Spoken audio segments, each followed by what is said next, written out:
Chapter 20. Home and Children. After piecing together all current evidence and devising several hypotheses, Dr. Axel Chase pinpointed the spot on a city map corresponding with the currently reported supernatural events. Troy placed Dark Sparrow's library books onto a small cleared space on the workbench. Dr. Chase continued to explain his predicament. The first supernatural occurrence was at the Golden Sun Country Club, where the cyborg killed Alyssa. Dark Sparrow's evidence indicates mostly a heavy red slime discharge coming from the child-minding room, the laundry room, and the men's bathroom. The second location was inside a spare room at NEV headquarters, where Arlo opened a red portal. Who would have guessed that so many live two lives between two planets? Troy frowned. You seem to take all of this seriously, instead of questioning whether it is far-fetched. I am always serious. My newly developed mana beacon indicates a lot of magic had been cast somewhere in Gwenvale. However, I have not pinpointed the exact location. What I do know is that people are traveling between worlds commonly at these three locations. Tell me more about this beacon. Troy asked curiously. My beacon was easy to craft using mana nodes from the cyborg's muscle tissue and Dark Sparrow's slime samples. Designed from the spare parts of a normal beacon, it looks like what we use for assisting traffic control. Around town I have counted 60 adults, 30 children, and 6 infants who have mana nodes throughout their bodies. I am only able to detect what I trust are divine and arcane mana nodes. Troy pointed to an anatomical picture of a human brain. Let me guess. You need a psionic brain to extract blue psion nodes. Give me 3 months and more samples, and I will craft goggles that give a reading of how much mana someone has and what type. Then we should be able to work out what kind of threat we are dealing with. Troy pulled out the top-secret files that Mayor Jefferson had given to Dark Sparrow. After the murder by strangulation of Zonal Giovanni, Marcus Johnson volunteered to be committed to Gwenvale Asylum. He was placed inside Genelan Ward in Solitary Room 1 on June 21, 7 years ago.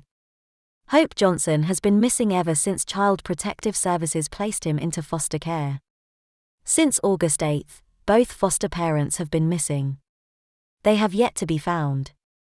We have 2 notes scribbled and signed by Marcus Johnson. 6 mana towers draw the legendary beasts of land, water, and air toward Nankin CBD. Indicated is the ultimate fight between 2 worlds as 3 heroes each earn the respect of 1 legendary beast. The chosen one earns the respect of all 3, whom he is able to summon to his side. Troy, did you know photos of Marcus show that he uses whiteboards more than I do? Troy pinned a note on his board. It read as follows. Jane Turner has written many character references for foster parents and children who are now part of the FBI Missing Persons Unit. Zonal Giovanni is a ruthless murderer and drug lord. Lack of evidence has ensured that Marcus, Zonal, and Nigel will be able to make bail numerous times according to state and federal law. Marcus Johnson has been proven innocent, although Marcus killed Zonal Giovanni. Dark Sparrow. What is this strange symbol? I don't know why it haunts me in my dreams, Dr. Axel Chase said frightfully, grinding his teeth. Troy's eyes widened. This symbol is tattooed on the inside of both forearms of nearly everyone at Amethyst University. Even their queen, Vedic Jones, has this unusual religious marking. Dr. Chase, using a steel rule and a calculator, worked out the scale difference. I am pinning up the 2 maps that Jane gave us before you went through that red portal to Albac. Dr. Chase placed pins on the map at the Occult Bookshop, at the Golden Sun Country Club, at Nev HQ, at Gwenvale Asylum, between both bridges on the Tyson River, and at his exact home address. On the map of the Sarina Gemfields, he placed a colored pin at the respective spot for Amethyst University, Rubervale Prison, 9 Mile Sapphire Beach, the Topaz Thieves Guild, Emerald the Land of Peace, and the Central Highlands. Arlo is right, and what you told me about your dreams only confirms his hypothesis.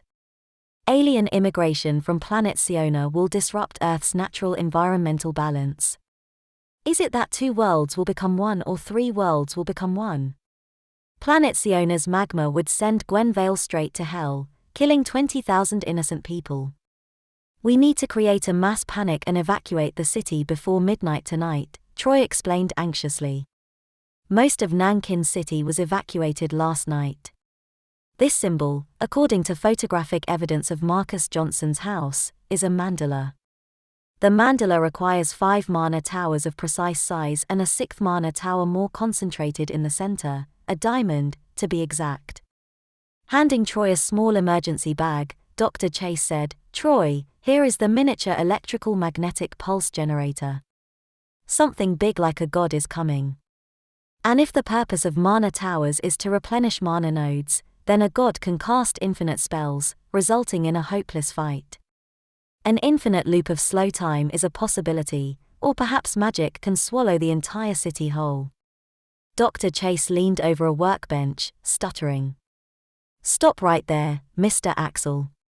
All right, lock him up at Gwenvale Asylum with the others." Sighing, Dr. Chase replied, "Janet Munson, I am a doctor, Dr. Axel Chase, not Mr. Axel. Besides, this is private property, you cannot be here filming your videos."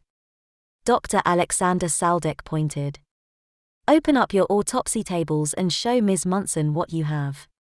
Dr. Chase squinted. "Sorry. I did not recognize you with only one arm, Mr. Alexander." Cameron Banks and other FBI agents followed behind. Troy shifted the whiteboards, hiding the evidence that he and Chase had been working on. Dr. Chase pulled out both autopsy tables, revealing the cyborg armor. FBI agents arrested Dr. Axel Chase while everyone could hear David screaming from the kitchen. Troy pushed past everyone and raced upstairs from the basement.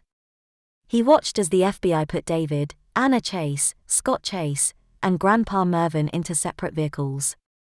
Before he could be driven away, Grandpa Mervyn Marino shouted, "Hide and fight another day. Fight against all political injustice. Elder abuse against all war veterans needs to stop." Grandpa Mervyn broke his handcuff restraints, running and shouting down the street. "Thank you for the elder abuse, Janet Munson, you batshit crazy bitch." Grandpa Mervyn leaned forward, holding onto his knees and gasping for air. Janet Munson led the FBI outside with the cyborg armor. Troy hid inside the kitchen, watching his family being separated.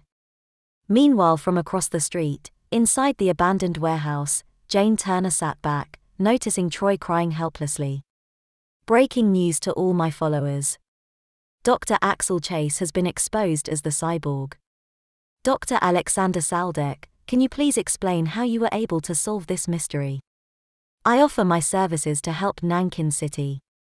I request that the government immediately subpoena the evidence to make an informed diagnosis to help Mr. Axel. Evidence shows an immediate connection to the murderer Marcus Johnson. I ask that anyone who has any information, please come forward and speak to the FBI."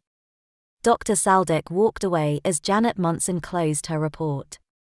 Fortunately for Nankin, Eric Fitzgerald has donated a military police precinct in Nankin City CBD. The FBI must investigate and shut down NEV for supporting freelance vigilantes and having unregistered illegal weapons, not to forget all its prejudiced character references for the terrorist Marcus Johnson. Dr. Alexander Saldek will expose the truth about you, Marcus, hiding in your cell instead of taking any accountability. Too bad Peter Richardson and Dr. Tracy Genelan couldn't get the truth out of you, Janet yelled irately. Janet Munson sat in the passenger seat of an FBI SUV, sneering at Dr. Axel Chase, who was cuffed in the back. "I will become famous with this story.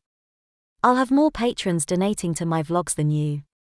Janet grinned smugly. Dr. Chase rubbed his nose and cheek, pointing his middle finger toward Janet. "Joke all you want. You will be locked away for the nutcase you are." "Did you say something?" Cameron Banks sat by the cyborg armor as he rode in the back of an FBI van. "This time I will keep my distance from Troy Marino and take out an easier target, the Tyson River bridges." "All right, men, the first stop is Nankin City CBD. As all vehicles drove away, Jane Turner stepped into the house, where she found Troy crying helplessly. Whimpering, he said, "Jane, you need to answer my questions truthfully and honestly, just as I have always done. Help me to get my family back. I want my family back." Troy cried nervously. Dark Sparrow and Hope Johnson have been captured by Dr. Alexander Saldek. "I know everyone is heading to Gwenvale Asylum. I will text Dr. Tracy Genelan for backup," Jane reassured Troy. "Troy, allow me to explain everything to put all of this into perspective. My dream from Trinity's spell has truly allowed me to look back to the time when Marcus and I first met. Obviously, Trevor, Cameron, Nigel, and Scientist are planning something sooner than I expected. Marcus is the key who is connected to everyone, but what if someone else is the key connected to everyone and that person does not realize it? Too many what-if scenarios are deflecting my attention away from the truth." Meanwhile, at Gwenvale Asylum, mechanical restraints were holding Dark Sparrow and Trinity. They were locked back-to-back against a steel structure. "A psionic dream is cast on you, Dark Sparrow. This visual journey will bring you up to speed with what has happened. I never expected so many twists and turns throughout this mission. It is now an S-ranked mission. Your job is to free us from these restraints and kill Scientist once and for all. What is your connection to Marcus Johnson?"